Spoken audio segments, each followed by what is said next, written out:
இந்த பட்ஜெட்டை நீங்க உற்று நோக்கினா ஒன்னு நீண்ட ஆய்வுக்கு பிறகு அது ஒரு ஆடம்பரமான ஒரு அறிவிப்பு கொடுப்பதாகவோ மக்களை கவரக்கூடியான ஒரு அறிவிப்புகள் செய்யணுங்கிற அடிப்படையில் இல்லாமல் உள்ளார்ந்த வகையில் ஒரு 10 வருட காலம் இந்த ஒரு தொலைநோக்கு திட்டம்னு அறிவிச்சிருக்காங்க.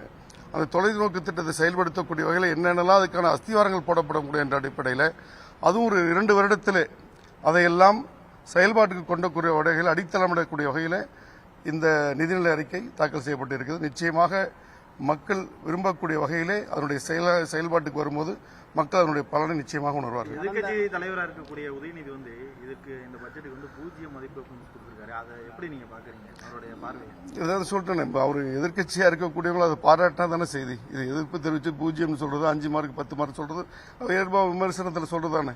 ஆளுங்கட்சியை மெச்சக்கூடிய எதிர்க்கட்சி என்னைக்கு இருந்திருக்காங்க, அந்த இதில் அவருக்கு சொல்றாங்க.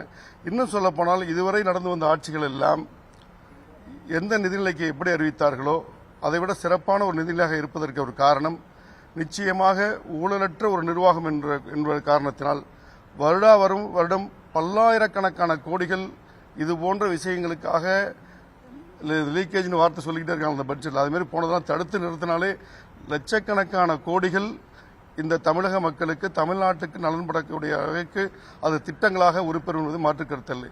அதையெல்லாம் அதை கண்டுதான் இந்த பதட்டம்லாம் எனக்கு எதிர்க்கட்சி தலைவர்களுக்கெல்லாம் அதுபோல் இந்த ஊழல்லாம் ஒழிச்சிட்டாங்கன்னா வருஷத்துக்கு ஒரு 1 லட்சம் கோடி இந்த ஆட்சிக்கு மிச்சப்பட்டதுன்னா அதை வச்சு எவ்வளவு திட்டங்களை செயல்படுத்தினாங்கன்னா தொடர்ச்சியா இந்த ஆட்சி நிலை பெற்று விடுமே என்ற பதட்டம் தான் இந்த 0 மார்க் என்று சொல்றதெல்லாம். கடந்த திமுக அதிமுக ஆட்சி காலத்தில் கொண்டு திட்டங்கள் தான் இந்த பட்ஜெட்லையும் சொல்றாங்க. கறவை மாடு, இந்த ஆடு மாடு இதெல்லாம் வருது. அதை தான் இவங்க சொல்றாங்க. புதுசா ஒண்ணு சொல்றாங்க. நீங்க புதுசா இவங்க என்ன சொன்னாங்கன்னு நினைக்கிறீங்க? இப்போ நீங்க இந்த வெற்றி வீடு கட்டும் திட்டம்ங்கிறதுல 3 லட்சங்கிறது 5 லட்சங்கிறது உயர்த்தினதே அது எத்தனை பல்லாயிரக்கணக்கான மக்கள் பலன் தரக்கூடிய ஒரு திட்டம். அதே போல தாய்மாமன் மோதிர திட்டம்னு கொடுக்குறாங்க. கிட்டத்தட்ட 500 லட்சம் கோடி அதுக்கானது. அது ஒரு புது திட்டம் அறிவிக்கப்பட்டிருக்கு. அதே போல இந்த திருமணம் செய்யக்கூடிய பெண்களுக்காக 8 கிராம் நாணயத்தில் இருக்கக்கூடிய நாணயம் பிளஸ் பட்டுப்புடவை வழங்கக்கூடிய ஒரு திட்டம் கொடுத்திருக்காங்க. அதே போல ஒரு துறையில் இப்ப நதிநீர் இணைப்பு திட்டம் கொடுத்திருக்காங்க. எல்லா துறையிலும் புதிதாக திட்டம் இருக்கதான் இருக்கு. கிட்டத்தட்ட 156 பக்கம்.